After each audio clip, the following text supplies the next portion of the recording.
So we've now come to the third and the last of the end time judgments. This is the third and last of them. And it happens just before the millennium of peace. And it involves the trial and condemnation of the dead. It's called the Great White Throne Judgment.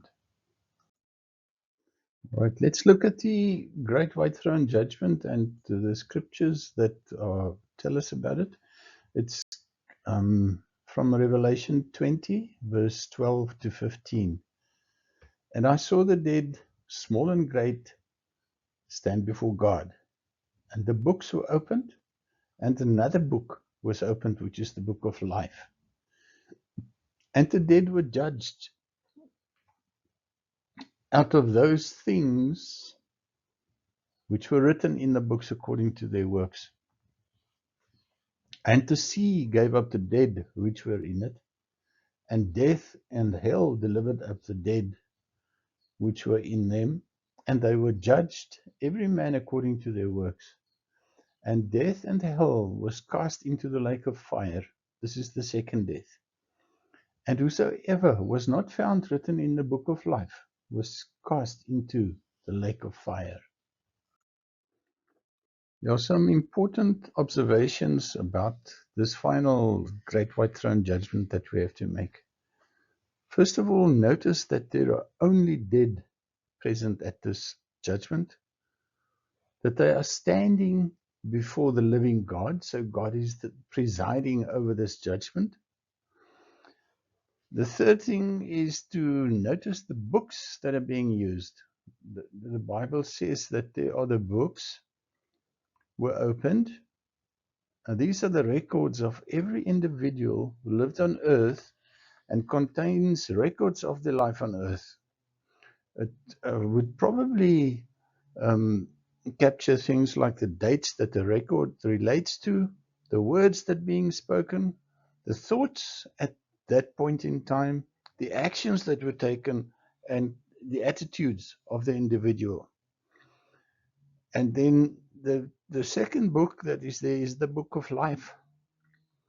Now, Psalm 139:16 describes that this book was written by God before anything was ever made.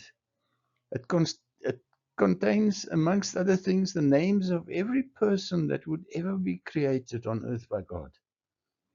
It contains the sub-elemental recipes of the composition of every human who will ever be an offspring of the breath of God that He inflated Adam with, and which turned Adam into a living soul. We have to be very clear that the Bible says in this section of the scripture in Revelation that those who were not written in the book of life were cast straight into the fire, into the lake of fire.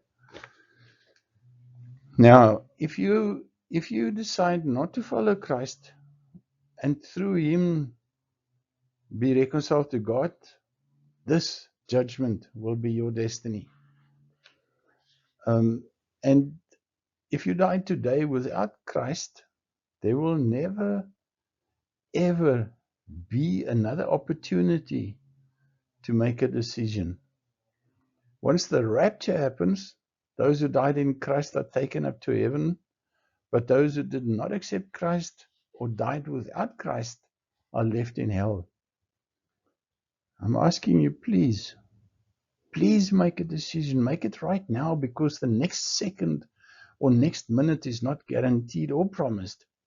And it could be the very last one before you die or the rapture takes place. Decide now to be reconciled to God, because Christ has prepared the way. Jesus says, I am the way, which means I'm the door. I am the truth. I am the life. If you want to come to God, you've got to go through me. You can have no other way. It is the only eternal decision you are ever called on to make. What I do see is that in the final judgment, the books used are primarily the book of your life, recording what you did on earth. If you were or happen to be one of the dead, you would be judged by what is written in those books. And what is recorded about every one of your words, thoughts, actions, and your works or attitudes. These facts are recorded or will determine or bring judgment on you. So if you argue this a little bit further, you actually have to acknowledge that it's not God that will judge you to eternal damnation, but it is your own deeds and your own words which will judge you to eternal hell. Can we just have a short prayer and say, Father, thank you for revealing this to us, and we ask in Jesus' name that you will minister by your Spirit to the hearts of everyone who hears this. Please convict us, Holy Spirit, of the absolute consequences of choosing Jesus as the way to be reconciled to the Father. In Jesus' name we pray. Amen.